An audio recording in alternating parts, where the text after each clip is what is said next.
मराठीतून बोलणार आहे, कारण माझी संस्कृतची खरंच तुमच्या इतकी सुद्धा तयारी नाही.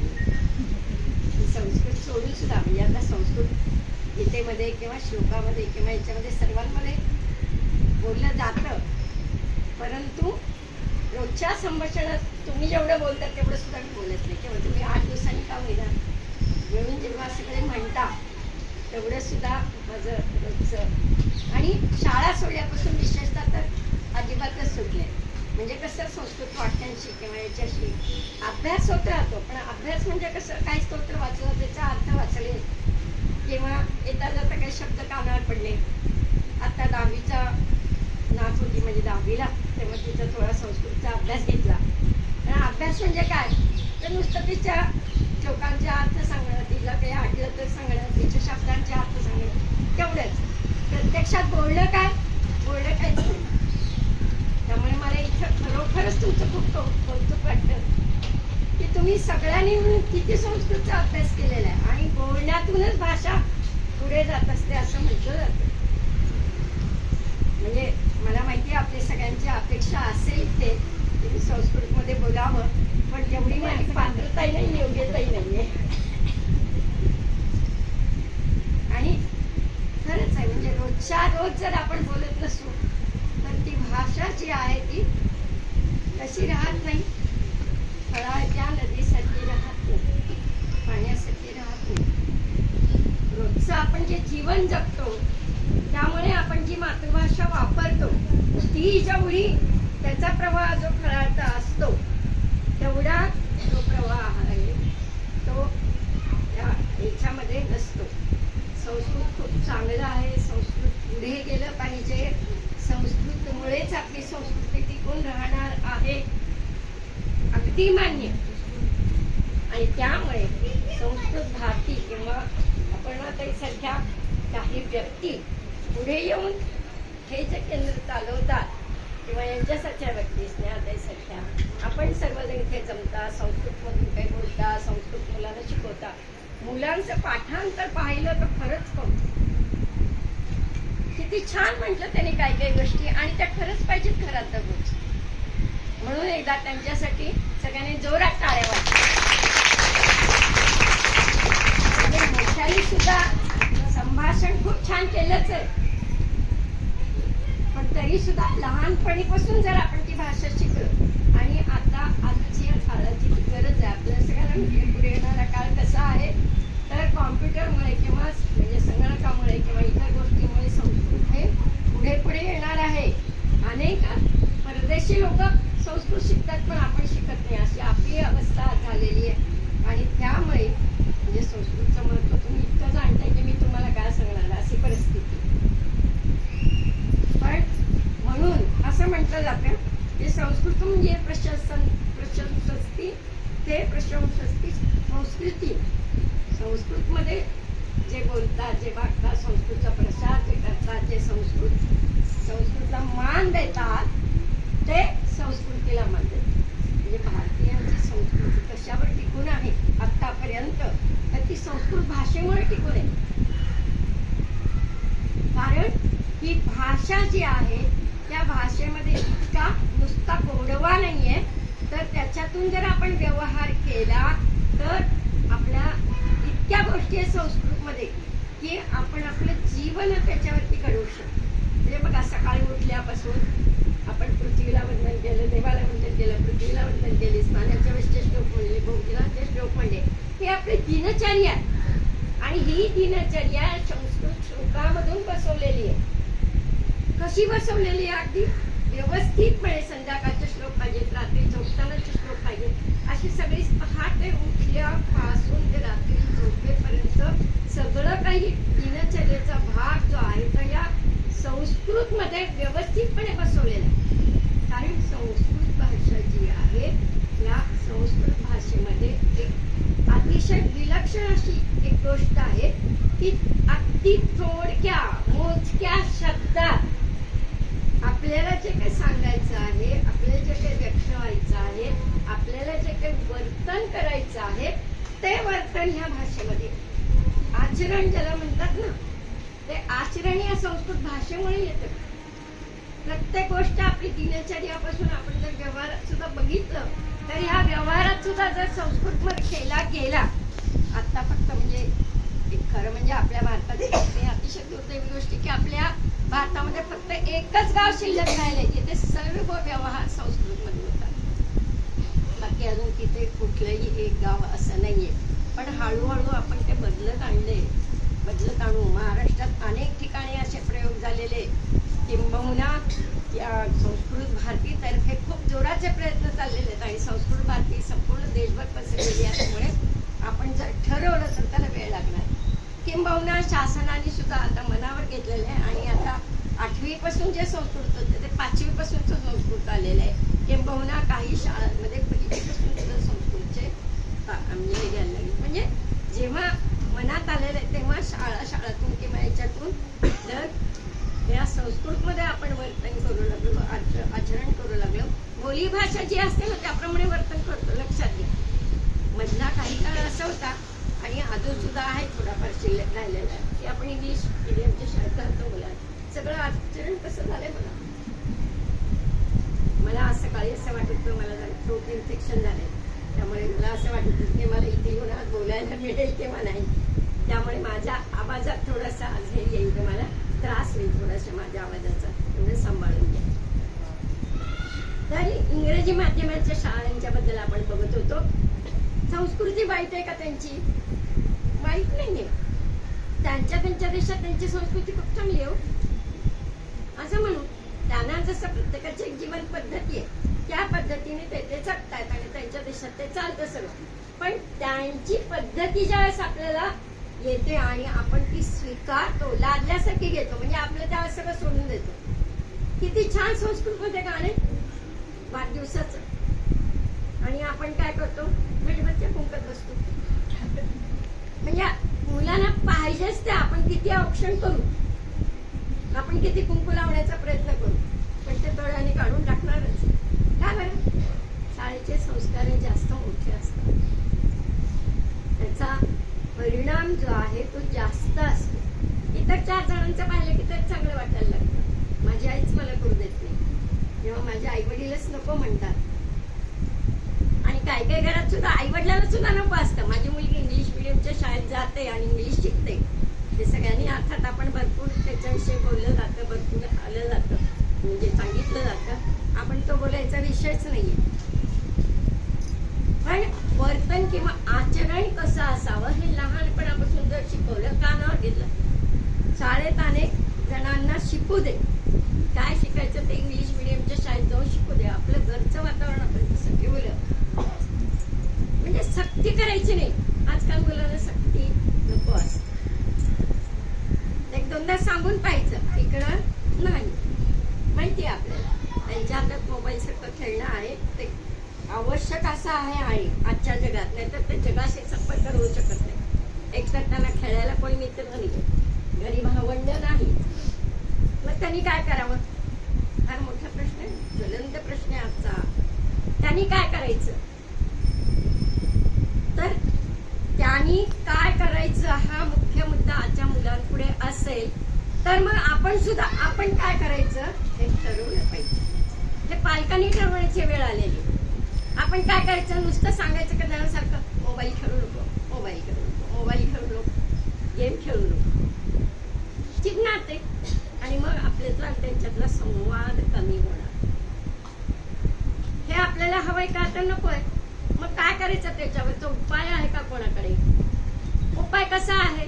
थोड्या वेळाने त्यांना सांगून बघायचं आणि आपण असं नवीन काहीतरी शोधून काढायचं की आपण त्यांना घेऊन बसायचं.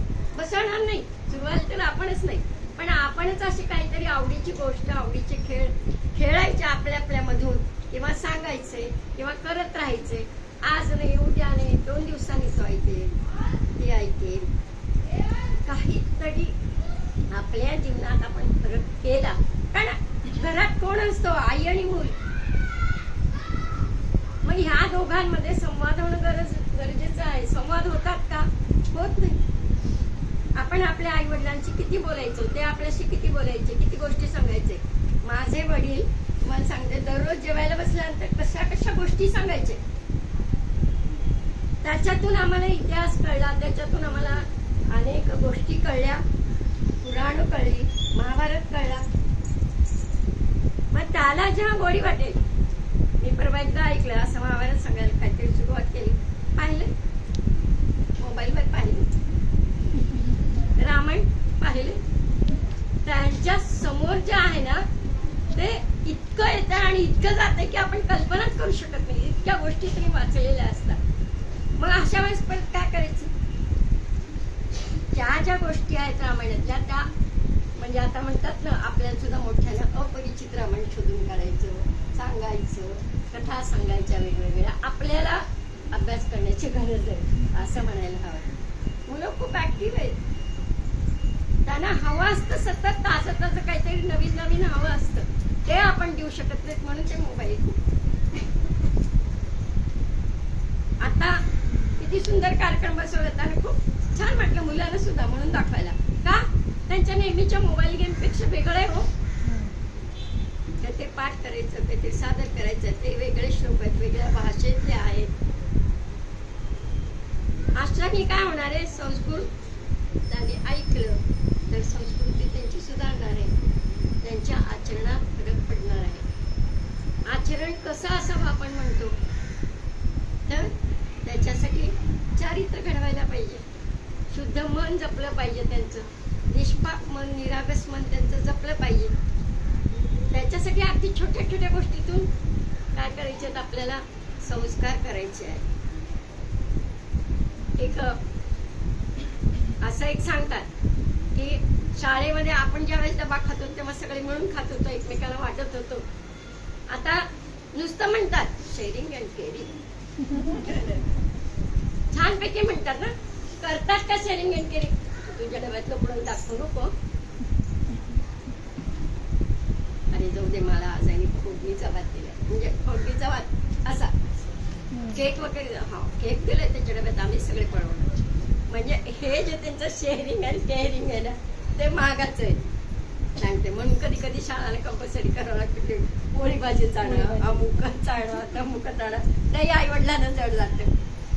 बरोबर आहे, रोज म्हणजे काय करणार ऐकून उठून सकाळी, नाही तर मग अगदी वेगळं हवं असतं. या सगळ्या परिस्थितीला तोंड देऊन आपल्याला मार्ग काढायचा आहे, मोठ्यानंच तर मार्ग काढायचा आहे. त्यामुळे कशी काळजी घ्यायची लहान मुलांची ही खूप मोठा प्रश्न आहे. पण नवीन नवीन सतत आपल्याला काहीतरी शोधलं पाहिजे आणि ते त्याचं म्हणजे जागृती त्याच्यामध्ये कशी येईल, ते आधीची गोष्ट सोडून दुसरी नवीन गोष्ट कसा स्वीकार करतील हे आपल्याला शिकलं पाहिजे, आपल्याला शिकलं पाहिजे. लहान मुलांना जर शिकवायचं असेल, म्हणजे मी शिक्षिका असल्यामुळे माझं उदाहरण देणार, म्हणजे वर्गावर जायचं म्हणजे मला आधी अभ्यास करायचा आहे. किती अभ्यास करायचा? डीपर अभ्यास मला आधी करायचा आहे. कोणता मुलगा काय प्रश्न विचारेल माहित नाही, त्याला काय उत्तर द्यायचं माझीच तयारी पाहिजे आधी. तसंच झालंय, आधी आपण आपली तयारी करायची आहे.